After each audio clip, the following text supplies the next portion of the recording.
Something changed us in the 50s. We suddenly became aware of intensive farming. Food became cheaper and we became a nation of fillet eaters. So we lost our traditions of eating offal. Getting back to why we lost our appetite for offal.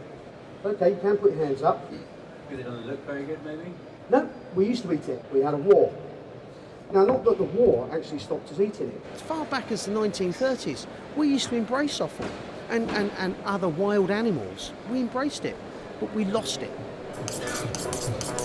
Look at that. There's still lots of meat on there, which we can strip out. Quite a substantial piece of meat. We've got the little prizes, 2 chinks. What we're trying to achieve with the Young Chefs Challenge is to engage students who are about to embark on a career in the food service industry in sustainability as a business principle, and also the fact that sustainability will have a positive economic impact on your bottom line rather than being a perceived or being an actual cost. Wherever we actually look at where we engage in business activities, we're always looking at how can we make it more sustainable and better for the overall environment. But not just from a philosophical perspective, actually from a commercial perspective too, because the two, sustainability and commercial sense, actually go hand in hand. We've forgotten the art of how to braise and cook a heart. Kidneys.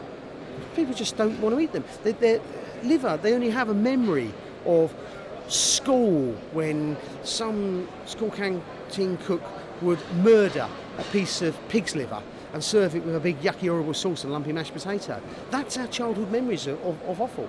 And no wonder it turned people off. I've been farming for 20 years, and the last 5 years, the sustainability thing, it's getting bigger and bigger and bigger.